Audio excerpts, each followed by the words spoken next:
ನಮಸ್ತೆ ವೀಕ್ಷಕರೇ, ನಾನು ನಿಮ್ಮ Meeta crystal numerologist. Meeta crystal YouTube ಚಾನಲ್ಗೆ ಸ್ವಾಗತ. ಜುಲೈ ತಿಂಗಳ ಮಾಸ ಭವಿಷ್ಯ ಮೀನರಾಶಿಯವರಿಗೆ ಹೇಗೆಲ್ಲ ಇರುತ್ತೆ? ಯಾಕಂದರೆ ಮೀನರಾಶಿಯವರು ಬಹಳಷ್ಟು ನೋವನ್ನು ಕಷ್ಟವನ್ನು ಅನುಭವಿಸಿದ್ದಾರೆ. ಬಟ್ ಈ ಜುಲೈ ತಿಂಗಳಲ್ಲಿ ಹೇಗಿರುತ್ತೆ ಅಂತ ನೋಡೋಣ ಬನ್ನಿ. ನೋಡಿ, ರಾಶಿಯಾಧಿಪತಿ ಮೀನ ರಾಶಿಯಾಧಿಪತಿ ಗುರು 5ನೇ ಮನೆಗೆ ಹೋಗಿದ್ದಾನೆ. 5ನೇ ಮನೆ ಅಂತ ಅಂದರೆ ಪೂರ್ವ ಪುಣ್ಯ ಅಂತ ಹೇಳ್ತೀವಿ. ಅದೇ ರೀತಿ 6ನೇ ಮನೆ ಸೂರ್ಯ ಕೂಡ 5ನೇ ಮನೆಗೆ ಬಂದಿದ್ದಾನೆ, ಗುರುವಿನೊಟ್ಟಿಗೆ ಇದ್ದಾನೆ. ಹಾಗಾಗಿ ನೇರ ದೃಷ್ಟಿ ಗುರುವಿನ ಮನೆಗೆ ಬೀಳುತ್ತೆ. ಅಂದರೆ ಗುರು ಇರೋ ಮನೆಯಿಂದ ಅವನ ಮನೆಯ 9ನೇ ದೃಷ್ಟಿಯಾಗಿ ನೋಡ್ತಾ ಹೋಗ್ತಾನೆ. ಹಾಗಾಗಿ ಮೀನರಾಶಿಯವರಿಗೆ ಏನೆಲ್ಲ ಕಷ್ಟ ಕಾರ್ಪಣ್ಯಗಳಿರುತ್ತೆ ಅದೆಲ್ಲವೂ ಕೂಡ ಎಲ್ಲೋ ಒಂದು ಕಡೆ ದೂರ ಆಗ್ತಾ ಹೋಗುತ್ತೆ. ಯಾರೆಲ್ಲ ಅತಿ ಹೆಚ್ಚು ಸಾಲ ಮಾಡ್ಕೊಂಡಿರ್ತೀರಾ, ಯಾರೆಲ್ಲ ದುಡ್ಡು ಕೊಟ್ಟು ಸಿಕ್ಕಾಕೊಂಡಿರ್ತೀರಾ, ಅವ್ರ ದುಡ್ಡೆಲ್ಲ ಬರ್ತಕ್ಕಂಥದ್ದು, ಸಾಲದಲ್ಲಿ ಸಿಕ್ಕಾಕೊಂಡಿರ್ತಕ್ಕಂಥವ್ರು ಯಾವುದೋ ಒಂದು ಪರಿಹಾರ ಮಾಡಿಕೊಂಡು ಯಾವುದೋ ಒಂದು ವಿಷಯದಲ್ಲಿ ಸಾಲದಿಂದ ಹೊರಗಡೆ ಬರ್ತಕ್ಕಂಥದ್ದು. ಜೊತೆಗೆ ಯಾರಾದರೂ ಮೀನರಾಶಿಯವರು ತುಂಬ ಯಾರನ್ನಾದ್ರೂ ಕಳ್ಕೊಂಡಿದ್ರೆ ಆ ನೋವಿಂದ ದುಃಖದಿಂದ ಕೂಡ ಹೊರಗಡೆ ಬರ್ತೀರಾ ಅಂತ ಹೇಳ್ಬೋದು. ಮತ್ತು 2ನೇ ಮನೆ ಅಂತ ಬಂದಾಗ 2ನೇ ಮನೆ ಕುಜ ಮೀನ ರಾಶಿಯವರ 2ನೇ ಮನೆಯವನಾಗಿ ಮತ್ತು ಭಾಗ್ಯಸ್ಥಾನಾಧಿಪತಿ 9ನೇ ಮನೆಯವನಾಗಿ ಕುಜ 3ನೇ ಮನೆಯಲ್ಲಿ ಇರೋದ್ರಿಂದ ಖಂಡಿತ ಹೇಳ್ತೀನಿ, ನಿಮ್ಮ ಫ್ರೆಂಡ್ಸಿಂದ ನಿಮಗೆ ಬಹಳಷ್ಟು ಒಂದು ಯೋಗ ಅಂತ ಹೇಳ್ಬೋದು. ಜೊತೆಗೆ ನಿಮ್ಮ ಫ್ರೆಂಡ್ಸಿಂದ ಅನುಕೂಲ ಕೂಡ ಜಾಸ್ತಿ ಆಗ್ತಾ ಹೋಗುತ್ತೆ. ನಿಮ್ಮ ಅಕ್ಕ ತಂಗಿ, ನಿಮ್ಮ ಅಣ್ಣ ತಮ್ಮ ಯಾರಾದರೂ ಅವ್ರ ಕಡೆಯಿಂದನೂ ಕೂಡ ಲಾಭದಾಯಕವನ್ನು ನೋಡ್ತಾ ಹೋಗ್ತೀರಾ. ಬಿಸ್ನೆಸ್ಸಲ್ಲಿ ಿರ್ಬೋದು ಅಥವಾ ವೈಯಕ್ತಿಕವಾಗಿರ್ಬೋದು, ಎಲ್ಲ ಒಂದು ಕಡೆ ಲಾಭವನ್ನು ನೋಡ್ತಾ ಹೋಗ್ತೀರಾ ಅಂತ ಹೇಳ್ಬೋದು. ಮತ್ತೆ ಕುಜ 3ನೇ ಮನೆಯಲ್ಲಿ ಇರೋದ್ರಿಂದ ಲಾಭಸ್ಥಾನಾಧಿಪತಿ ಧನಸ್ಥಾನಾಧಿಪತಿ ಕುಜ ನಿಮಗೆ 3ನೇ ಮನೆಗೆ ಬಂದಿರೋದ್ರಿಂದ ಎಲ್ಲ ಒಂದು ಕಡೆ ನೀವು ಈ ರಿಯಲ್ ಎಸ್ಟೇಟ್ ಮಾಡ್ತಿದ್ರೆ ಅಥವಾ ಎಲ್ಲೋ ಒಂದು ಕಡೆ ರಿಯಲ್ ಎಸ್ಟೇಟ್ ನಿಂತೋಗಿದ್ರೆ, ನಿಮ್ಮ ಒಂದು ದುಡ್ಡು ಎಲ್ಲೋ ಸ್ಟಕ್ ಆಗಿದ್ರೆ ಯಾರ ಮುಖಾಂತರ ಆದರೂ ಅದು ನಿಮ್ಮ ಕೈ ಸೇರೋವಂಥ ಟೈಮು ಇದಾಗಿರುತ್ತೆ.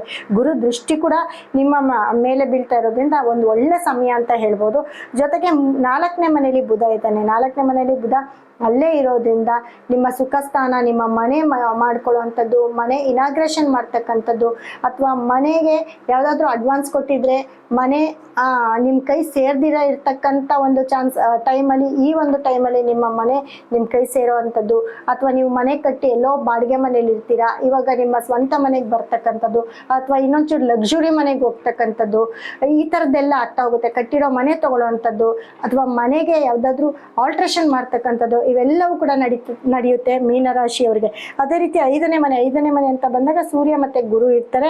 5ನೇ ಮನೆ ಅಧಿಪತಿ ಸೂರ್ಯ, 6ನೇ ಮನೆ ಅಧಿಪತಿ 5ನೇ ಮನೆಯಲ್ಲಿ ಗುರುನೊಟ್ಟಿಗೆ ಸೇರಿರೋದು ಬಹಳಷ್ಟು ಲಾಭದಾಯಕ ಅಂತ ಹೇಳ್ಬೋದು.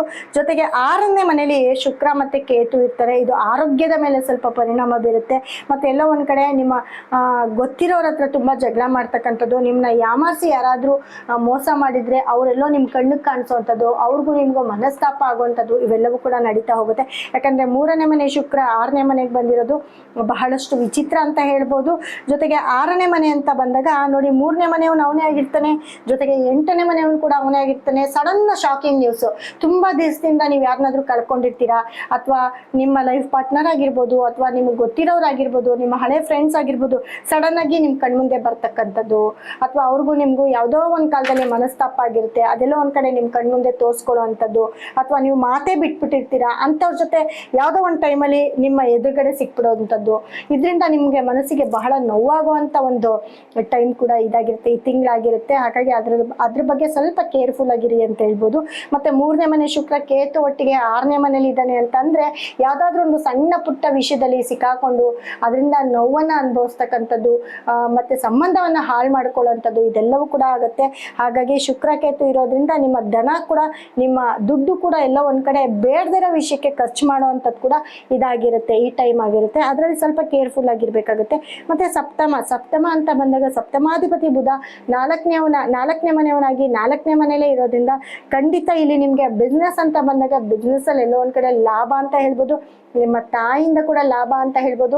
ಎಲ್ಲೋ ಒಂದು ಕಡೆ ನಿಮ್ಮ ತಾಯಿ ನಿಮಗೆ ಹೆಲ್ಪ್ ಮಾಡೋಂಥದ್ದಾಗಿರ್ಬೋದು, ತಾಯಿ ಆಗಿರ್ಬೋದು, ಅತ್ತೆ ಆಗಿರ್ಬೋದು, ಚಿಕ್ಕಮ್ಮ ದೊಡ್ಡಮ್ಮ, ಯಾರ ಕಡೆಯಿಂದನಾದರೂ ನಿಮಗೆ ಲಾಭವನ್ನು ನೋಡ್ತಾ ಹೋಗ್ತೀರಿ ಅಂತ ಹೇಳ್ಬೋದು.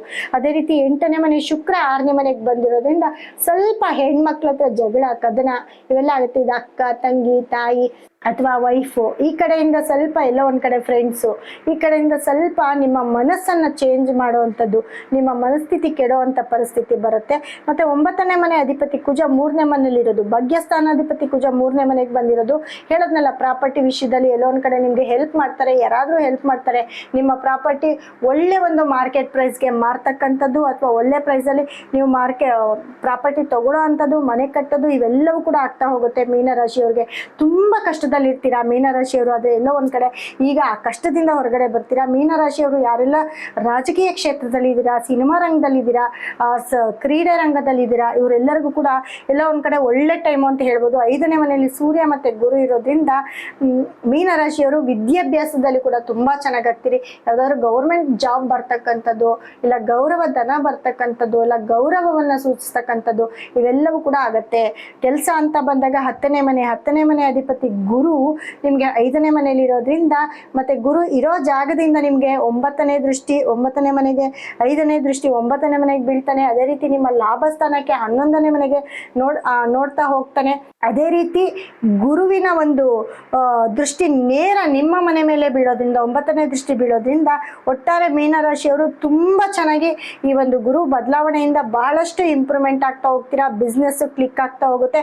ಎಲ್ಲ ಒಂದ್ ಕಡೆ ಸ್ವಲ್ಪ ಮನಸ್ಸಿಗೆ ಸಮಾಧಾನ ಇರೋದಿಲ್ಲ, ಯಾಕಂದ್ರೆ ಶುಕ್ರ ಕೇತು ಕೆಟ್ಟಿರೋದ್ರಿಂದ ಮನಸ್ಸು ಅಂತ ಬಂದಾಗ, ಅಥವಾ ಮನೆಯಲ್ಲಿ ನಿಮ್ಗೆ ಪಾರ್ಟ್ನರ್ ಅಂತ ಬಂದಾಗ, ಅಥವಾ ನಿಮಗೆ ಗೊತ್ತಿರೋರು ಯಾರ ಕಡೆಯಿಂದಾದ್ರೂ ಮೋಸ ಆಗಿರೋ ಅಂಥದ್ದೆಲ್ಲ ನೆನೆಸ್ಕೊಂಡಾಗ ಖಂಡಿತ ನೀವು ಹರ್ಟ್ ಆಗ್ತೀರಾ. ಅದು ಬಿಟ್ಟರೆ ಒಟ್ಟಾರೆ ಮೀನರಾಶಿಯವರಿಗೆ ಎಕ್ಸಲೆಂಟ್ ಟೈಮು, ತುಂಬ ಒಳ್ಳೆ ಟೈಮು.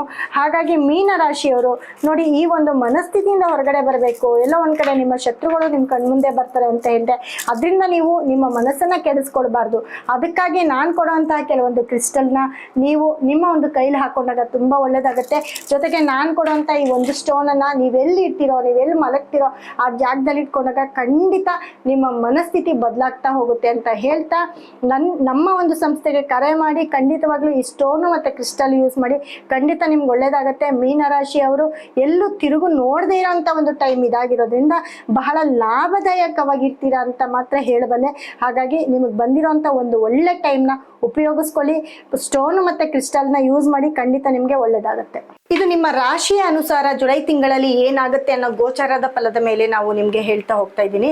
ಅದರ ಜೊತೆಗೆ ನಿಮ್ಮ ವೈಯಕ್ತಿಕ ಜಾತಕ, ನಿಮ್ಮ ಟೈಮು, ಡೇಟ್ ಆಫ್ ಬರ್ತ್ ಅನ್ನ ಕೊಟ್ಟಾಗ ನಮ್ಮ ಸಂಸ್ಥೆ ಮುಖಾಂತರ ನಿಮ್ಮ ಜಾತಕವನ್ನು ಒಂದ್ಸತಿ ಪರಿಶೀಲನೆ ಮಾಡಿಸ್ಕೊಳ್ಳಿ. ಅದರಲ್ಲೂ ನಿಮ್ಗೆ ಯಾವ ದಶಾಭುಕ್ತಿ ನಡೀತಿದೆ ಅದರ ಪ್ರಕಾರ ನೀವೇನಾದ್ರೂ ಪರಿಹಾರವನ್ನ ಮಾಡಿಕೊಟ್ರೆ ಖಂಡಿತ ನಿಮ್ಮ ಲೈಫ್ ಟೈಮ್ ಪರಿಹಾರವನ್ನ ನಾನು ಕೊಡ್ತಾ ಹೋಗ್ತೇನೆ. ಅದನ್ನ ನೀವು ಸರಿಪಡಿಸ್ಕೊಂಡ್ರೆ ಯಾವತ್ತೂ ನೀವು ಹಿಂದೆ ತಿರುಗಿ ನೋಡಲ್ಲ, ಯಾವತ್ತಿದ್ರೂ ತುಂಬಾ ಚೆನ್ನಾಗಿ ಗ್ರೋತ್ ಆಗ್ತಾ ಹೋಗ್ತೀರಿ.